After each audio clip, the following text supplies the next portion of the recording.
Let's get to the next group here because this actually has a bunch of interesting names. These are the guys who are playing time trending up. Yeah. They weren't full-time players to start, but their route participation has increased the last 3 weeks.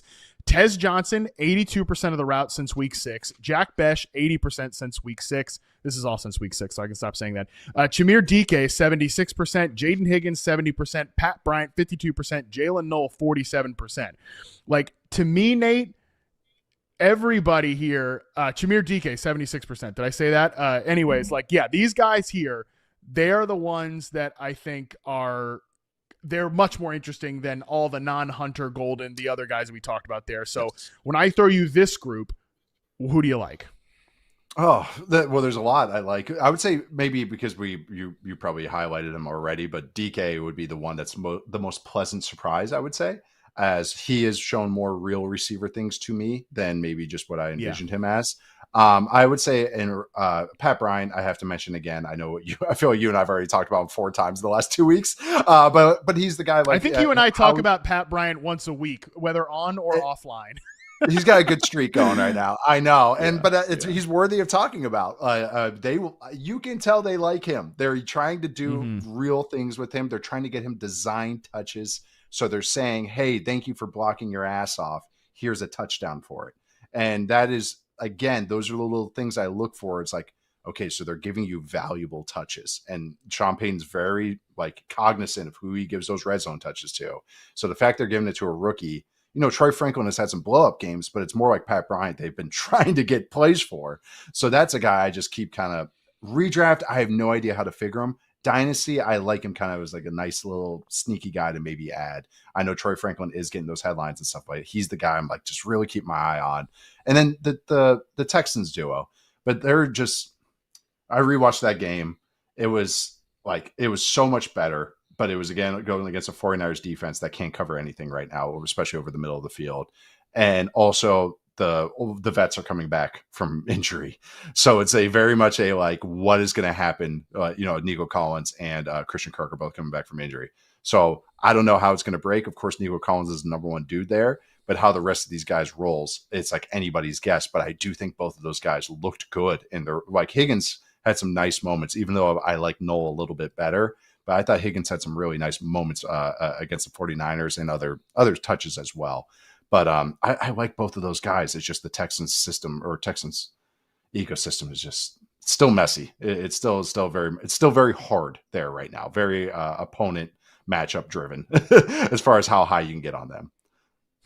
Yeah, people know how I feel about Jaylen Null. Yeah, more Null or else, basically. But I do want to see more of him. I think he has to play more, period. We'll see if it happens.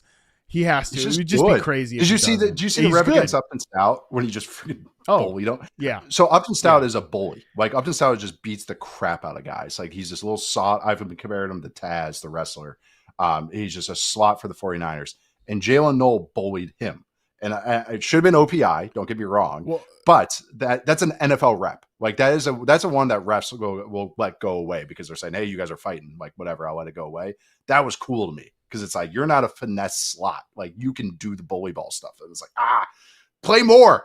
You're good. Yeah. Play more. That's your combine wide receiver bench press champion. Null right there. That's a weight room guy. Yeah. No, I mean, I love Null. People that listen to this show, he just needs to play more. Stick him on the end of your bench, leave him there, and hopefully the playing time continues to grow. I will just say, dumb but fun with small samples here.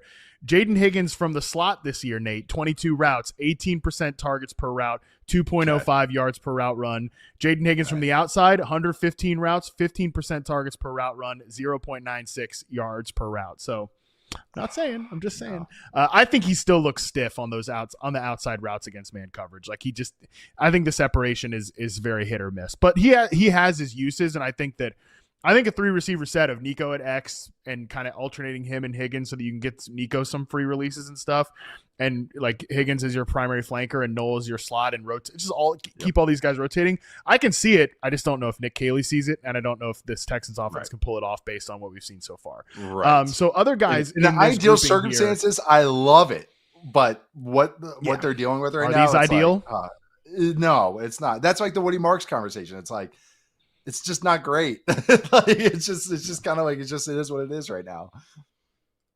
And yeah, I echo a lot of what you said about Pat Bryant too, where like they're getting him going on these out routes against zone coverage, which they desperately need somebody to do that. In breakers, out breakers in the intermediate area. And like you see them trying to do it, and he hit a couple plays last week against the Cowboys, but just need to see more of it.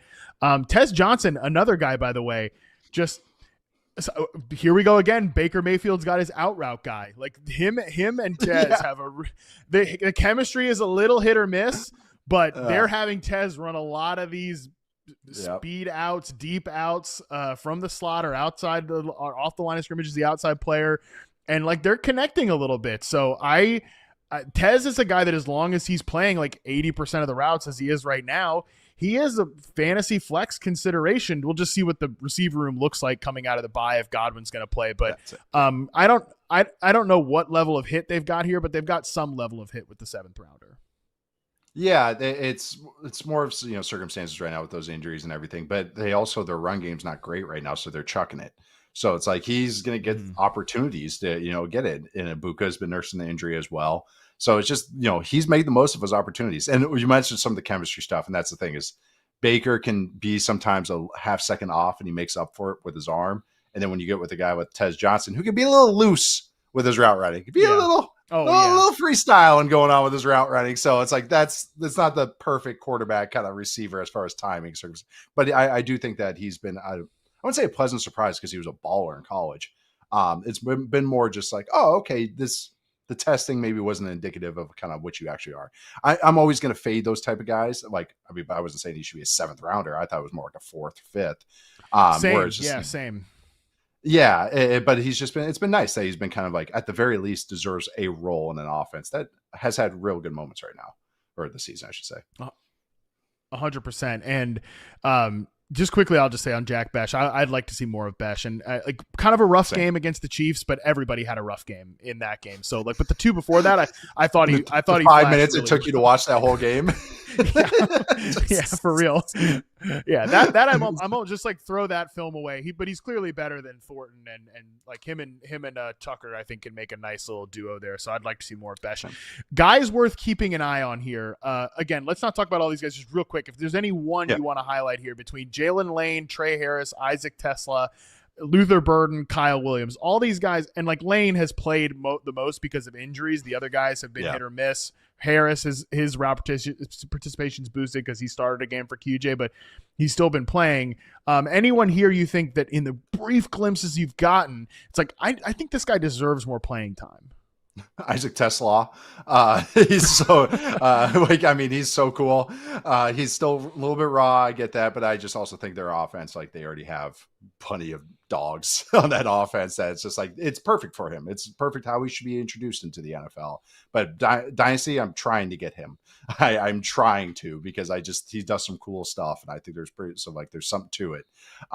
For this season, the Bears they're trying to get Burden going. They're giving him a lot of design touches. And that's another young guy that they're trying to build trust with. But again, it might be maybe too late to matter this season and more of a year 2, year 3 thing, but they're trying. Kyle Williams, I'm staying high on just because, but I just think right now Booty is playing so well that they haven't had a need for Kyle Williams. That's kind of been more of the thing. They're doing a lot of 2 tight end looks anyway. So it's going to be Diggs and Booty. And then Pop Douglas is a solid slot player. I don't really like him for May's game, but he's fine. But I do like his name. So that and Matt Collins. Say his name. And Matt Collins is the dirty work guy, and they try to reward him. So there's just been no need for Kyle Williams, which is a good thing for the Patriots, but it's also like, for a guy that has a lot of Kyle Williams shares, I'm like, oh God, it's gonna be a year 2 thing. Yeah. So those guys, but all these guys have actually had moments. Even Jaylen Lane, like his stats aren't great. I get that. He's actually had some okay moments when I've watched the Commanders offense, when it's not, I don't think he's great or anything, but he hasn't been just a total, trash out there to me anyways. And I know Trey Harris has kind of shown a little bit more. We've talked about him a bunch. So I think this whole group is worthy of keeping an eye on. But it's just more the middle pack I would be a little bit bullish on, as opposed to Lane and maybe Williams for this year. Yeah, the Patriots just don't need any disruption in their receiver room right now, which is why people are really trying to get them. I just had a whole James Coe and I just got in a big fight about this on our show where I was like, they don't need. He's trying to get him to trade for AJ Brown. I was like, I mean, yeah, they don't really need him though. Like, don't disrupt don't disrupt a good thing right now. And that's kind of the same for Kyle Williams, where he might be one of these guys that does nothing as a rookie, but year 2, year 3, he's really starts cooking. Like, and I'm still open to that. And yeah, for Burden, all of his per route stuff is juiced because he's being used in like only designed touches way. So don't take that and be like, oh my God, he's actually sneaky the Bears' best receiver. I don't know. Maybe he is long term, but they're clearly not ready with him yet. But I think he's shown a little bit tighter details and fundamentals when he's on the field than I thought. But there's also times where like he gets on the field and he's kind of doing the like he's not just he's not going the wrong way on a screen designed for him. That happened at one point against the Ravens or 2 weeks ago, and I was like, oh, okay, all right, we still got some time with you.